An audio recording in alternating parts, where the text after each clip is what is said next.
sanitaire, Frédéric, est extrêmement grave aux Antilles, dramatique. Parole du ministre des Outre-mer qui est sur place aujourd'hui, d'ailleurs aux côtés du ministre de la Santé, Olivier Véran. Confinement strict en Guadeloupe et en Martinique et un constat, le taux extrêmement faible de vaccination dans ces deux territoires. Comment l'expliquer, Frédéric? À peine 15% de la population a reçu les 2 doses du vaccin. C'est un terrible échec pour ces 7 mois de campagne de vaccination. 100 000 doses devaient être injectées avant l'été. Hier, seuls 60 000 avaient trouvé preneur. Seulement 33% des plus de 70 ans ont entamé le parcours vaccinal. Et la semaine passée, Frédéric, le ministre des Outre-mer, Sébastien Lecornu, évoquait les réticences culturelles et religieuses ou encore l'histoire coloniale pour justifier cette situation. Et c'est en partie inexact. Un jeune Antillais se fait traditionnellement vacciner, que ce soit le DT polio, tétracoque et j'en passe. La religion, certes très présente, précise que Dieu a créé l'ordre et que s'il y a obligation, alors il faut s'y plier. Il n'y a pas d'obligation pour le vaccin anti-Covid. En fait, l'État français subit un déficit abyssal de communication auprès de ces îles lointaines et pas besoin de remonter l'histoire coloniale, il faut juste regarder ce qu'il se passe depuis 30 ans. Avec notamment le scandale sanitaire du chlordécone, ce pesticide toxique pour le corps humain, l'eau, mais aussi les sols. Oui, par exemple.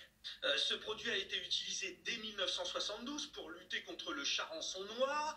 Suite à l'application de nombreuses maladies, l'apparition de nombreuses maladies, il est interdit en France seulement 14 ans après que les États-Unis l'aient fait. Et encore, la France aura prolongé de 3 ans son utilisation en Martinique. 92% des Martiniquais sont contaminés. Dans cette affaire, l'État a perdu beaucoup de crédibilité, un scandale ressenti comme une tromperie. Et puis il y a ces récentes incompréhensions. La Guadeloupe a été épargnée par les 3 premières vagues Covid, pourtant elle a quand même dû respecter un confinement strict en mars 2020.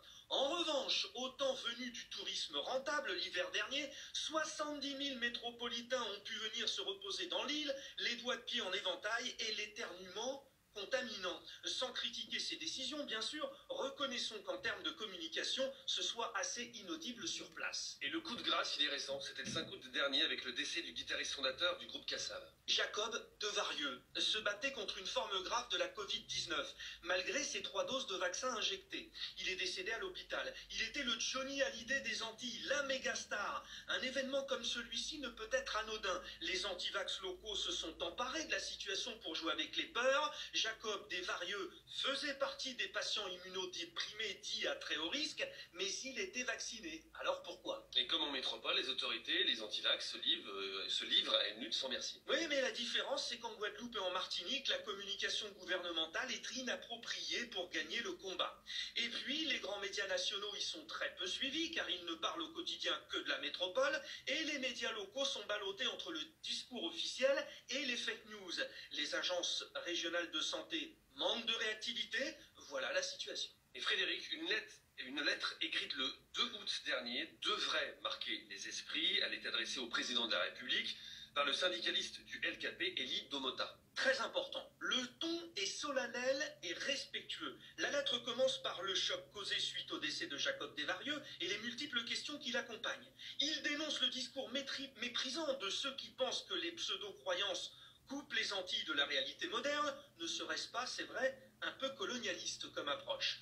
D'ailleurs, les choix des intervenants dans les médias métropolitains qui véhiculent ces idées choquent une majorité d'Antillais. Je leur ai parlé personnellement.